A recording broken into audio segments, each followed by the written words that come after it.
여러분, 오늘 본문은 한순간에 죽음이 되어버린 두 아들의 이야기가 나옵니다. 이 두 아들은 하나님 앞에서 거룩한 제사를 받드는 제사장들이었습니다. 그런데 제사를 받드는 이 제사장들이 제사를 드리러 성소에 들어갔다가 갑자기 이 두 아들이 죽게 된 겁니다. 쉽게 말하면 예배를 드리기 위해서, 또 그 예배를 돕기 위해서 예배하러 갔는데 두 아들이 예배당에서 한꺼번에 죽음을 당한 엄청난 사건입니다. 여러분, 얼마나 황당하고 당황스러운 일입니까? 오늘 이 충격적인 사건의 주인공은 다름 아닌 아론의 두 아들인 나답과 아비후였습니다. 여러분, 성경은 왜 이런 황망한 사건을 기록하고 있는 걸까요? 하나님은 나답과 아비후의 죽음을 통해 하나님께서 분명히 전하고 싶은 메시지가 있었습니다. 그것은 하나님은 거룩한 분이고 하나님은 그 거룩함을 원하신다라는 겁니다.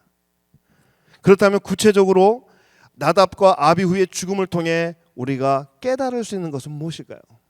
첫 번째는 나답과 아비후의 죽음을 통해 깨달을 수 있는 것은 순종은 거룩함의 시작이다라는 겁니다. 순종은 거룩함의 시작이다.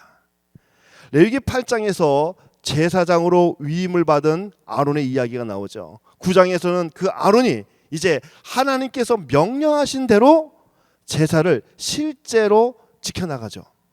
이제 10장에서는 이제 제사를 다 마치고 공식적인 행사를 다 마치고 여호와의 제단에 불이 꺼지지 않도록 분향을 하려고 이 아론의 두 아들 나답과 아비후가 성소로 들어가게 됩니다. 그런데 갑자기 이 두 아들이 그 성소에서 죽임을 당하게 됐다라는 거죠. 성경은 이 나답과 아비후가 왜 죽게 되었는지, 왜 갑자기 죽임을 당하게 되었는지 그 이유를 정확하게 설명해 주고 있습니다. 1절 보시면요, 아론의 아들 나답과 아비후가 각기 향로를 가져다가 여호와의 명하시지 않은 다른 불을 담아 여호와 앞에 분향하였더니 라고 말씀합니다. 여러분, 여기에서 우리가 주목해야 될 부분은요, 여호와의 명하시지 않은 다른 불을 담아 라는 부분이에요. 출애굽기 27장 3절을 보시면 하나님은 이 분향단에 불이 꺼지지 않도록 번제단에 숯불을 옮겨 이 불을 피우라고 말씀하고 이 분향단을 계속해서 이어가라고 명령하셨습니다. 그런데 이 나답과 아비후가 다른 불을 사용하죠. 영어 성경에서는 이 다른 불을 strange fire라고 번역합니다. 이상한 불이에요. 하나님이 명령하시지 않은 이상한 불을 들고 와서 분향을 한 겁니다. 그러면 이런 질문도 할 수 있을 것 같아요. 목사님, 아니 아무 불이면 되지 뭐 다른 불을 좀 가져와서 붙였다고 아니 사람을 한 명도 아니고 두 명이나 그 자리에서 죽게 만듭니까? 이렇게 또 말할 수가 있겠죠. 여러분, 제가 아까 전에 주목해야 될 부분이 있다 그랬어요. 뭐죠? 여호와의 명하시지 않은 다른 불, 이런 겁니다. 여호와의 명하시지 않은, 하나님께서 명령하시지 않은 것, 바로 여기에 나답과 아비후가 죽게 된 그런 사건의 실마리가 있습니다. 여러분, 하나님께서는 제사 제도를 통해서 죄인된 우리가 하나님 앞에 나올 수 있는 그 길을 열어주셨습니다. 레위기 9장에서는 하나님께서 명령하신 대로 실제로 제사를 드리게 함으로써 하나님이 받으시는 예배, 하나님이 받으시는 제사에 대해서 잘 설명해주고 있습니다. 하나님께서는 명령하셨고 제사장은 그 명령에 따라 순종하여, 어떻게 한다고요? 순종하여 제사를 드림으로 온전한 예배, 온전한 제사가 되는 겁니다. 여러분, 제사의 시작은 그래서 순종이 되는 겁니다. 하나님께서 오늘 우리에게 원하시는 것은 바로 순종입니다. 여러분, 하나님께서 원하시는 가장 중요한 순종은 어떤 순종일까요? 예수님 앞에 나오는 순종입니다. 여러분, 하나님께서 우리를 구원하시기 위해서 주신 불이 있습니다. 우리의 구원을 위해서 주신 불, 그 불은 바로 예수 그리스도입니다. 우리의 구원을 위해서 하나님이 받으시는 그 불, 예수 그리스도, 다른 불은 없습니다. 그래서 사도행전 4장 12절에서 성령으로 충만한 사도 베드로가 이렇게 말씀합니다. 다른 이로서는 구원을 받을 수 없나니 천하 사람 중에 구원을 받을 만한 다른 이름을 우리에게 주신 일이 없음이니라 라고 말씀합니다. 여러분, 다른 불은 없습니다. 예수님 외에 다른 구원은 없습니다. 여러분, 그런데요, 예수님이 아닌 다른 불을 가지고 하나님 앞에 나오려고 합니다. 어떤 사람은 인간의 공로와 노력을 가지고, 인간의 그런 노력을 가지고 하나님 앞에 나오려고 합니다. 어떤 사람은 자신의 경험과 철학을 가지고 하나님 앞에 나가려고 합니다. 어떤 사람은 자신의 생각과 자신의 상식을 가지고 하나님의 일을 하려고 합니다. 여러분, 이 모든 것들은 다 다른 불입니다. 다른 불의 결과는 사망이요, 죽음이요, 하나님의 심판입니다. 그러므로 여러분, 예수님의 이름을 붙들고 하나님 앞에 나가는 것이 순종이요, 진정한 거룩이라는 겁니다. 두 번째, 나답과 아비후의 죽음을 통해서 우리가 깨달을 수 있는 것은 하나님께서는 거룩한 예배, 거룩한 삶을 받으시는 분이라는 거예요. 3절부터 7절 말씀은 이제 모세가 형 아론에게 한 말씀입니다. 그런데 6절을 보시면 아론과 이제 아론에게 4명의 이제 자식이 있었는데요.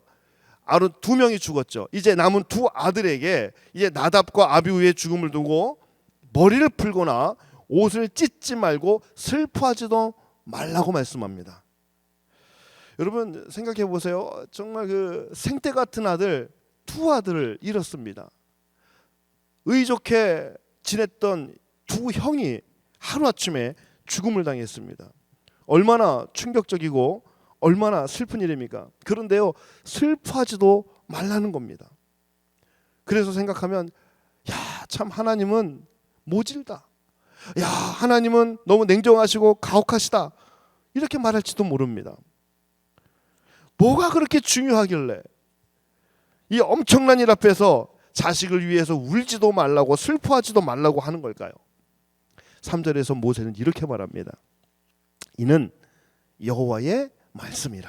이르시기를 나는 나를 가까이 하는 자 중에 내가 거룩하다 함을 얻고 온 백성 앞에 내가 영광을 얻으리라 하였느니라. 여러분, 하나님은요, 거룩하신 분이에요.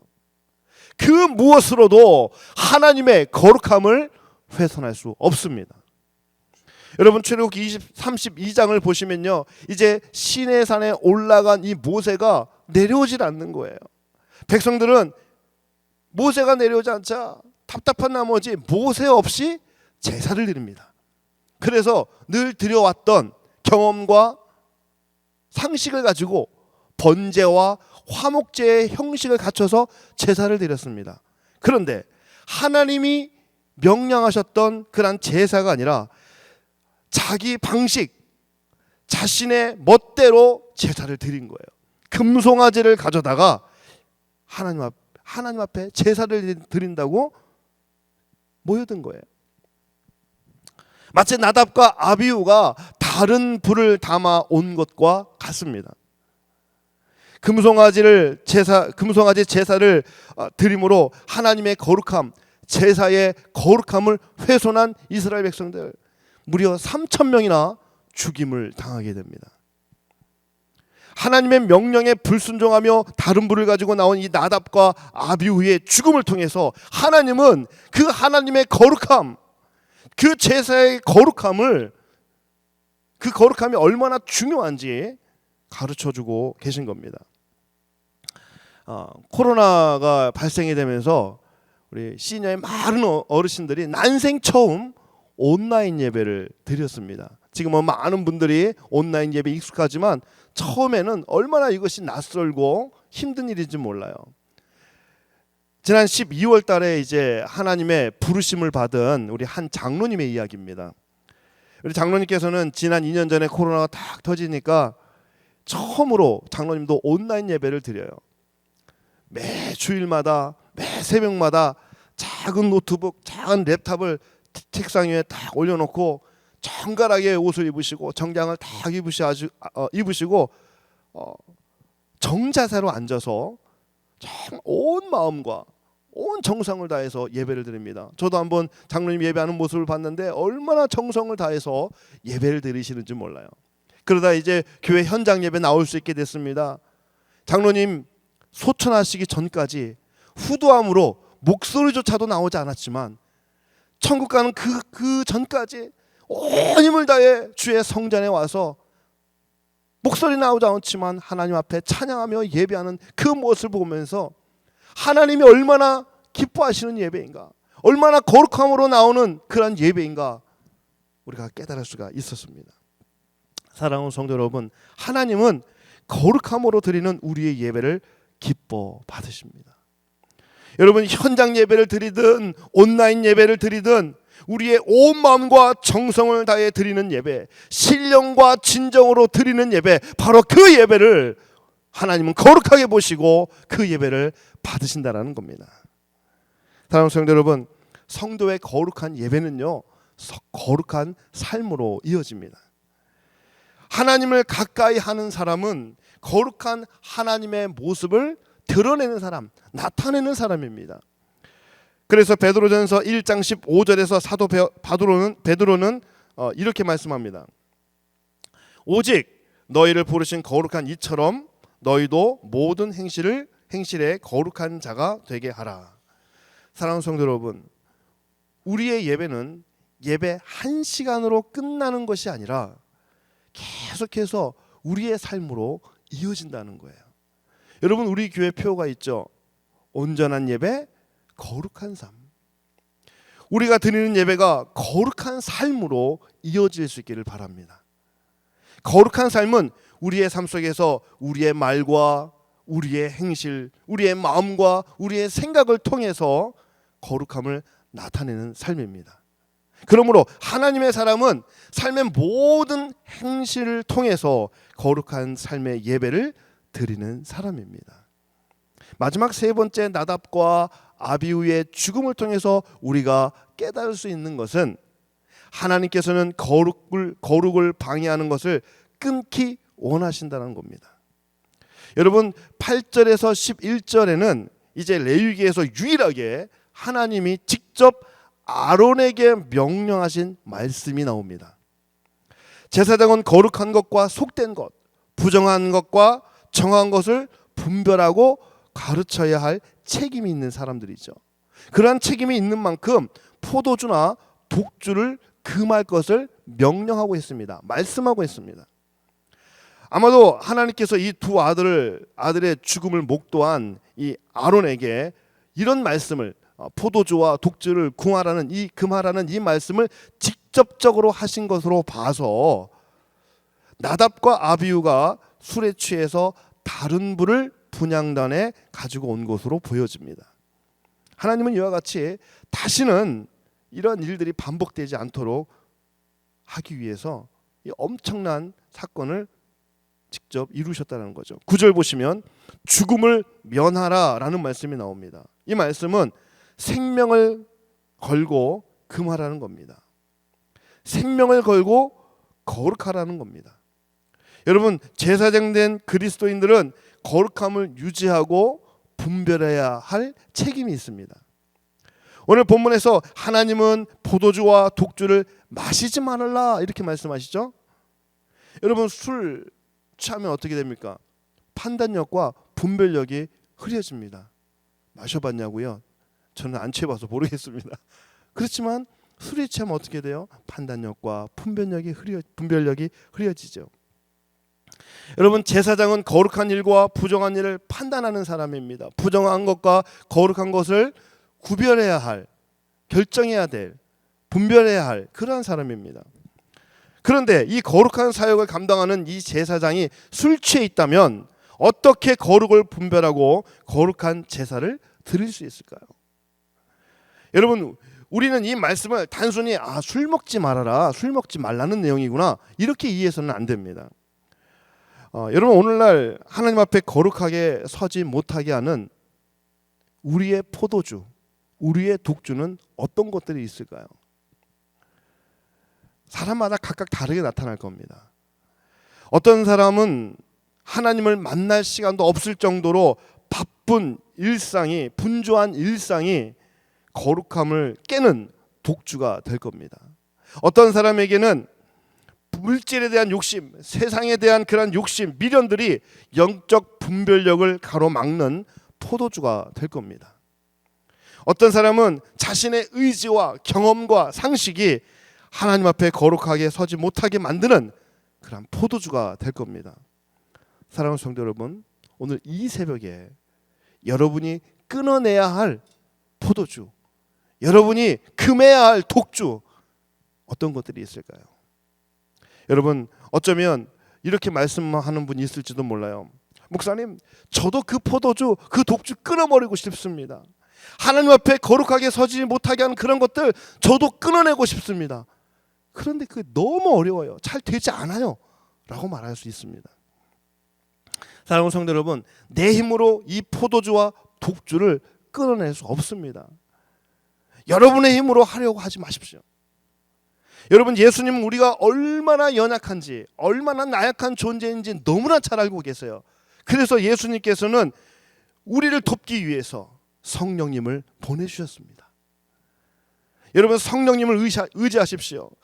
성령 하나님께 구하고 기도하시길 바랍니다. 성령님 하나님께 기도하면 그 성령님께서 우리의 힘이 되어주셔서 거룩한 삶, 거룩한 사람으로 살아가게 하실 줄 믿습니다.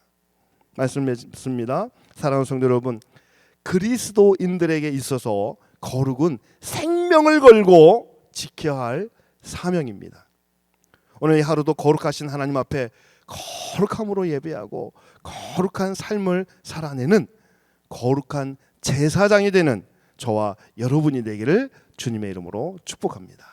기도하겠습니다.